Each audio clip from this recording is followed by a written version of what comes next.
আসসালামু আলাইকুম and welcome back to my channel. আজকে আপনাদের সাথে আমি শেয়ার করব কিভাবে বাসায় বসে আপনারা হ্যান্ড ওয়াশ তৈরি করতে পারেন।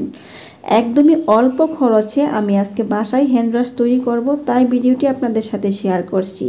হ্যান্ড ওয়াশ কিন্তু আমাদের সবার বাসায় লাগে, কারণ এখন আমাদের দেশের অবস্থা কিন্তু খুবই খারাপ। মানে হ্যান্ড ওয়াশ আমাদের প্রতিদিনই নিয়ম মতো কিন্তু ব্যবহার করতে হয়। বিশেষ করে বাহির থেকে আসলেই হ্যান্ড ওয়াশ দিয়ে হাত পরিষ্কার করতে হয়। আর এই হ্যান্ড ওয়াশ কিনতে যাই কিন্তু আমরা অনেক টাকাই নষ্ট করে ফেলি। অল্প খরচে বাসায় আমি আজকে হ্যান্ড ওয়াশ তৈরি করছি, তাই আজকে আপনাদের সাথে ভিডিওটি শেয়ার করছি। দেখতে পাচ্ছেন আমার হাতে একটি ডেটল সাবান। এই ডেটল সাবানটি 30 টাকা এটার মূল্য। তো এইটা দিয়ে আমি আজকে হ্যান্ড ওয়াশ তৈরি করব। এখান থেকে আমি অর্ধেক সাবান নিব, মানে এই সাবানটার অর্ধেক নিব। যেহেতু এটার দাম 30 টাকা, সেক্ষেত্রে অর্ধেক যদি আমি ব্যবহার করি তার দাম কিন্তু পড়তেছে 15 টাকা। তো 15 টাকা খরচ করে আমি কিন্তু প্রায় 2 থেকে 2.5 লিটার পর্যন্ত হ্যান্ড ওয়াশ তৈরি করে ফেলবো। তো আশা করছি এই ভিডিওটি অনেকেরই কাজে আসবে। ভিডিওটি না টেনে সম্পূর্ণটা দেখবেন। আর আমার ভিডিও ভালো লাগলে একটি লাইক করে দিবেন। নতুন হয়ে থাকলে চ্যানেলটি সাবস্ক্রাইব করে সবাই আমাকে সাপোর্ট করবেন।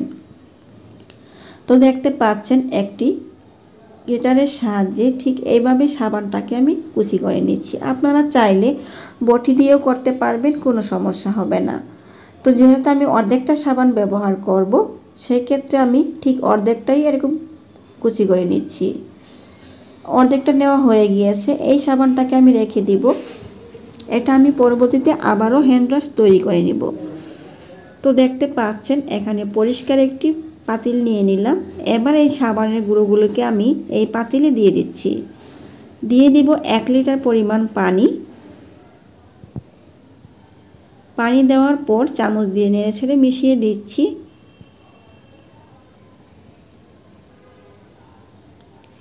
মিশানো হয়ে গেলে এবার এটাকে আমি চুলায় বসিয়ে দিব। আর যে সাবানটা রয়ে গিয়েছে এটা আবার আগের মতো প্যাক করে এক জায়গায় রেখে দিব। চুলায় বসিয়ে এটাকে জাল করতে থাকব। যখন এটা সম্পূর্ণভাবে বলক চলে আসবে আর সাবানের টুকরোগুলো একদমই গলে যাবে, পানির সাথে একদম লিকুইড অবস্থা হয়ে যাবে, তখন আমি চুলাটাকে বন্ধ করে নামিয়ে নিব।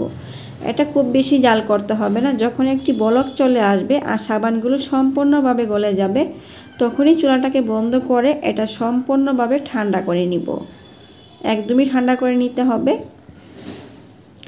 তো দেখুন এটা কিছুক্ষণ রেখে দেওয়ার পর ঠান্ডা হয়ে ঠিক এরকমভাবে সাবানটা কিন্তু বসে যাবে। দেখতে পাচ্ছেন কতটা ক্রিমি হয়েছে, এটা একদমই বসে গিয়েছে আর কতগুলো হয়েছে। এবার চামচ দিয়ে আপনাদেরকে একটু ভেঙে দেখাচ্ছি যে এটা ঠান্ডা হওয়ার পরে কিন্তু ঠিক এরকমভাবেই বসে যাবে। এ পর্যায়ে আমি এখানে একটি ব্লেন্ডার জার নিয়ে নিলাম। দেখতে পাচ্ছেন এখান থেকে অর্ধেকটা আমি দিয়ে দিব, কারণ সবগুলো একসাথে ব্লেন্ড করতে যাবেন না, সেক্ষেত্রে কিন্তু পড়ে যাবে। আর এটা ব্লেন্ড করার পরে পরিমাণে অনেকটা বেশি হবে। তো আমি অর্ধেকটা দিয়ে দিলাম আর অর্ধেকটা একপাশে রেখে দিচ্ছি। এবার এখানে আমি মিক্স করছি গ্লিসারিন মিক্স করছি, যেন আমাদের হাতটা অনেকটা কোমল থাকে, ড্রাই না হয়ে যায়। তবে আপনারা চাইলে নারকেল তেল ব্যবহার করতে পারবেন। এবার ব্লেন্ডার জগটি ঢাকনা আটকিয়ে দিয়ে আমি ব্লেন্ড করেছিলাম শুধু 1 মিনিটের মতো। এর বেশি কিন্তু করতে হবে না, 1 মিনিটের মতো ব্লেন্ড করে নিলে এটা হয়ে যাবে। দেখুন ব্লেন্ড করার পরের অবস্থাটা কীরকম হয়েছে। সাধারণত হ্যান্ড ওয়াশ কিন্তু এরকমই হয়ে থাকে, এরকম ঘন থাকে, এরকম ক্রিমি থাকে।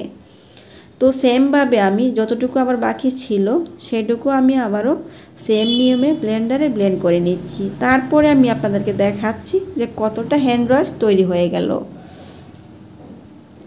তো দেখুন যেই সাবান আমি অর্ধেকটা নিয়েছিলাম এটা দিয়ে ঠিক এরকম হ্যান্ড ওয়াশগুলো হয়েছে। কতটুকু হয়েছে দেখে বুঝতে পারছেন।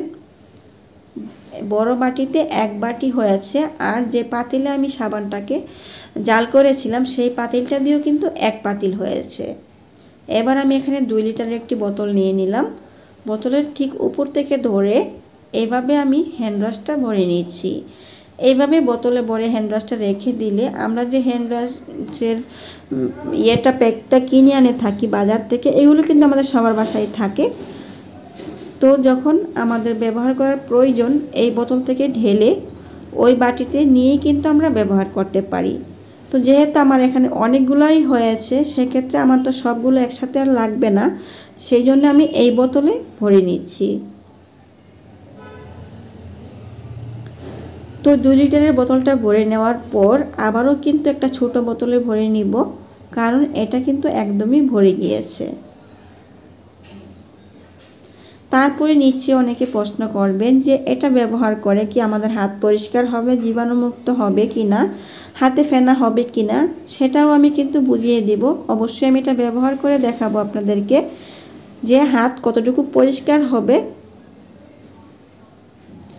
আর সাবানটা হয়তো অনেকে বলতে পারেন যে সাবানটা তো আমরা এমনিতেই ব্যবহার করতে পারতাম। হ্যাঁ, আমাদের পরিবারে কিন্তু অনেক লোকজনই থাকে, আর আমাদের বাথরুম বা ওয়াশরুমও কিন্তু 2টা থেকে 3টা থাকে। আবার আমরা রান্নাঘরেও কিন্তু হ্যান্ড ওয়াশ ব্যবহার করে থাকি। অনেক কাজ করার পর আমাদের কিন্তু হ্যান্ড ওয়াশ ব্যবহার করতে হয়। সেক্ষেত্রে একটা সাবানকে তো আর এত টুকরো করা সম্ভব না, এভাবে আমরা হ্যান্ড ওয়াশ তৈরি করে নিতে পারি। দেখতে পাচ্ছেন এখানে প্রায় 2.5 লিটারের মতো হ্যান্ড ওয়াশ হয়ে গিয়েছে। এবার আমি আমার হাতে ব্যবহার করে দেখাচ্ছি। যেই বাটিতে আমি হ্যান্ড ওয়াশগুলো রেখেছিলাম সেই বাটির থেকে অল্প একটু নিয়ে নিলাম। তারপরে দেখুন হাতে কিভাবে আমি এটা ব্যবহার করছি, আর ফেনাও হয়েছে, আর আগের থেকে আমার হাতগুলো কিন্তু অনেকটাই পরিষ্কার হয়েছে। আপনারা অবশ্যই এভাবে বাসায় হ্যান্ড ওয়াশ তৈরি করে দেখবেন। হাজার হাজার টাকা কিন্তু আপনারা বাসায় অল্প খরচে এইভাবে হ্যান্ড ওয়াশ তৈরি করে বাঁচিয়ে নিতে পারেন। তো আশা করছি আমার ভিডিওটি অনেকের কাজে আসবে এবং ভালো লাগবে। তো আজকের মতো বিদায় নিচ্ছি। ভালো থাকবেন সবাই, সুস্থ থাকবেন। আল্লাহ হাফেজ।